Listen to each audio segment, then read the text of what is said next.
John in Jersey. John and Michelle in Jersey. John, thanks for the campaign donation. Thank you. Johnny, baby, let's You go. got it, buddy. Thank you. No problem. I'm sorry I didn't do it sooner. We love you anyway. Like I said, we started talking about this Paxton thing. First off, I thought Trump should have put the demands on soon, but it turns out Paxton. And like I said, I texted you immediately. I saw that was genius. But let's just think about. I just want you to look at it from a different angle, Yeah. or at least have the listeners just understand like what's going on here. If Thune doesn't follow through on it, because the bottom line is what that guaranteed is that Paxton will definitely, if they don't pass the SABEC, Paxton is the next senator of Texas, or at least at worst case scenario is going to get the nomination because he's fired up the base. He showed that he's the man for the job. But now, so say Thune doesn't go through with it. That means that Thune just wasted $100 million on his Senate campaign to try and beat Paxton in the first place. Another $50 to $100 million that they were willing to spend to get Cornyn through, not to mention knowing Cornyn can't win now, so you're taking a guy that's been your buddy or so-called, in the Senate for the last, 20, 30 years, you're throwing him right under the bus. Then you have to explain why you would go to those lengths when 84 to 85% of the country, Democrat and Republican, want this to pass. So you have to start looking at Thune at this point, and I don't think he'll get reelected as well. So he boxed everybody in. And like I said, it doesn't matter at that point who Trump endorses, because Paxton has this thing wrapped up now. I think it was just genius. He boxed everybody in, just like you said.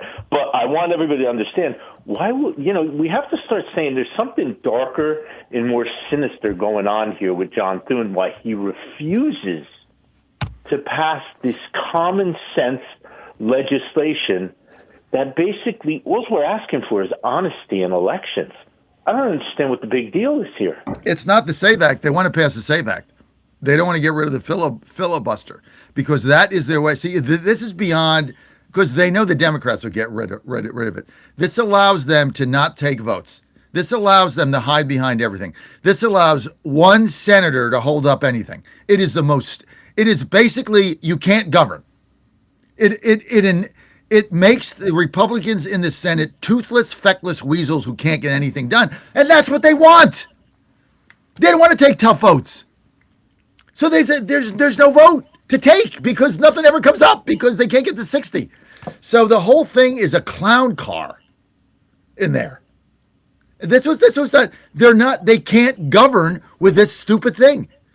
And they refuse to get rid of it because it blows their cover of doing nothing. That's why when the guy from West Virginia came on yesterday, it's like, okay, so you're going to give me 5 votes that you would have taken different than Capito. Fine.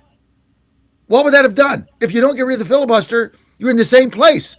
All you do with those 5 votes is you put it on a mailer. That's it. Does nothing for me. Does nothing for West Virginia. Does nothing for anybody. I'm better off with Capito there, who at least knows a way around and is going to get money for West Virginia. Because your votes don't matter if nothing passes. It is a show game. It's a showboat. It's a game show. That interview yesterday was a game show. That's all it is. You've got to do something. And that is the essence of why the base is dispirited, because they don't do a damn thing in there. And Paxton called the whole thing out in 1X, called them all out. And what you brought up is even the thing I forgot. So thank you, John. What you brought up is if they don't do this, Paxton is not going to get out of the race. And because of this X, he wins. Even if they spend $100 million bashing his head in, he still wins the primary. Because he's the guy saying, I'm going to get rid of the filibuster. So his base will turn out 100%. This was the most brilliant move he's ever made. Paxton wins no matter what happens.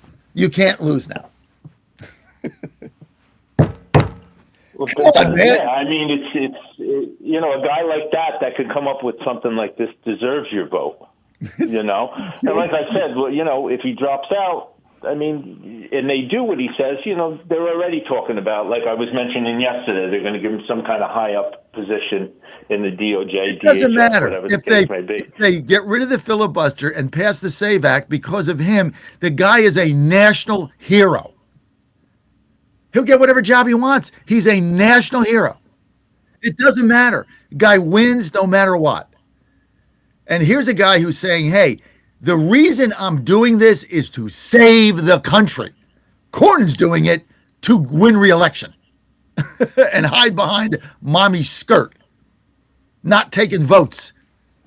Come on, man. Johnny boy, you know, I got to give you this. John from Monmouth County. It's the Jersey boys. The Jersey boys nailed it. John, thanks for the campaign donation. My best to your lovely wife, Michelle. Talk soon. Have a great weekend, Johnny. The Jersey You boys. too, my friend. John, the Jersey boy. All right, let's get to Larry, the Virginia boy. Larry from Rich Vegas. Larry, you're live.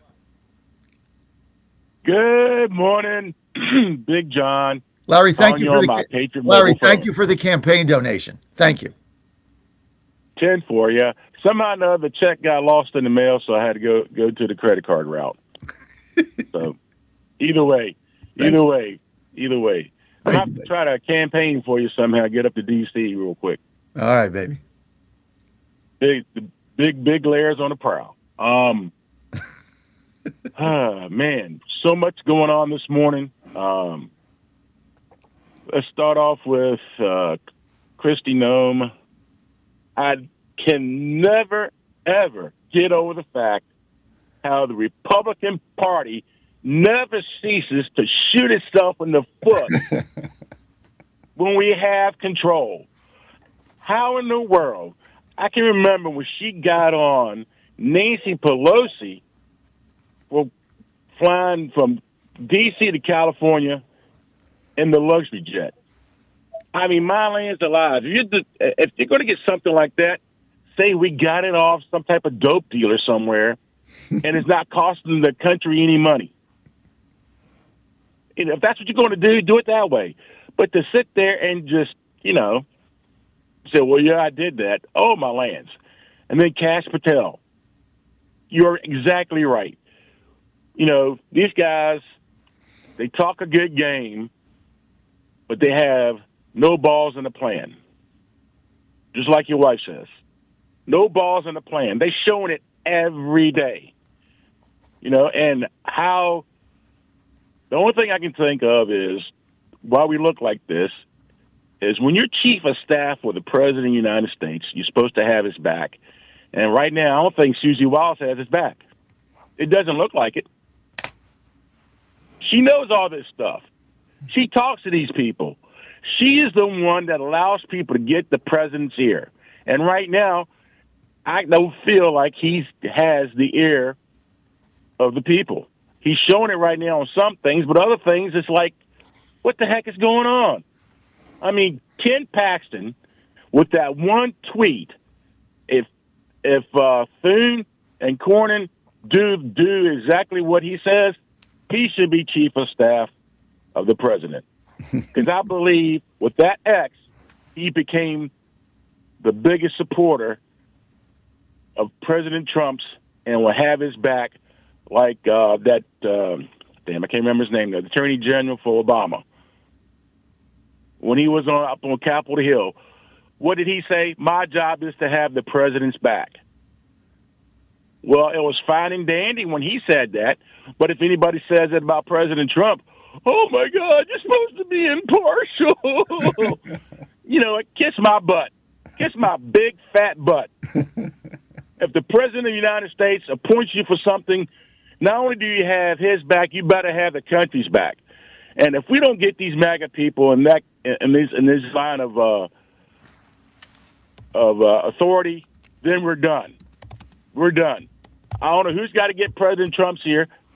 I hope he's listening. I hope he listened to you this morning. I hope he really did. Oh, by the way, you sure that Ken Paxton hadn't been listening to the show either? Oh, you I know mean, what? my land's alive. Listen, the last You know couple of what? days, I wouldn't doubt that Paxton. See, I mean, the beauty of being on in the morning, and of course, I'm on at 5 in Texas time, is you get up. There's nothing else on, right? I mean, you can put a Fox and the Fox at 5 a.m. That's like stupid, or Fox and Friends is boring. So there's nothing else. So I mean, you're in the bathroom shaving, or you're getting ready. You just tune me in, and that's why we have such a big 6 to 7 audience, the biggest audience I got. It's humongous because there's nothing else going on. I don't compete with anybody, and we give insight. So I'm not sure that Paxton, it doesn't have to be Paxton, it could be anybody on his staff tunes us in. They heard John from Monmouth County the other day saying here's what he should do. I mean, it was like we were 3 days ahead of him. And it almost word wasn't for even word. me. It was a caller. It was John in Jersey. Right. Came up with this plan. I mean, This is why you're good at what you do, John, because you listen to the people. You go out, talk, you see what the people has to say. And that's what makes you number one. I don't care what anybody else says. I've listened to them all. Nobody gets more of the vibe of the people like you, like Rush Limbaugh. You know what? He used to say he had half his brain tied behind his back just to make it fair. You have your total brain tied behind your back just to make it fair. My land's alive. By the way, when I was on hold, I was giving Tyler a history lesson. So there you go. But yeah, man. I mean, it never ceases to amaze me how That's why the mega movement has to come in and take total control of the Republican Party. No ifs, ands, or buts. We have people. All they care about is, like you said, they get on Fox News or they get how many clickbaits they get, or what. They're not thinking about the country. If I was the Attorney General of the United States, I wouldn't care about getting on TV except to have a press conference. I would be in there every day telling my people, this is what we need to do. You better get the job done. Just like Reagan. Reagan was great at being a good executive. He hired the right people, told them to get it done. If they didn't, they were gone. He didn't put up with that crap. And President Trump, for some reason, I don't know why, but I mean, Kristi Noem did herself in. Kash Patel, oh my God. What optics was that? Why are you sitting there having a beer with the hockey team when we got people here at home that are getting killed by illegal aliens? Murderous illegal aliens, criminals, and other things going on right now that we don't even know about. I mean, that's nice to do that, but we're on fire right now. You got to be the chief firefighter for the country. If you're the head of the FBI, your job is to put the fires out, and you can't be overseas drinking beer. Yeah, it's not good. I mean, I thought the two worst cameos we had since the administration started was Kristi Noem and that senator, that Democratic senator, showing the pictures of the bedroom and the bed in a luxury jet. I mean, that even pissed me off. And then Kash Patel partying with the hockey players when we have not had one arrest, and he's supposed to be there for their security. And you're drinking beer at 9 a.m. Eastern. Like, what are you doing? Like, what is wrong with you? I mean, don't you even take this job seriously? Oh, we do. You don't, obviously. You're there to fly around on, aircraft and jets and party. I'm here to get stuff done. Right. All right, I got a lot of people now backed up. All right, John, take care. How are you doing? Be safe, my friend. Donation, and we've got William Dunn. We got Bill Pasco. Everybody's going to have to hang in there. Quick word from our sponsors. I'll be right back here on Outside the Beltway.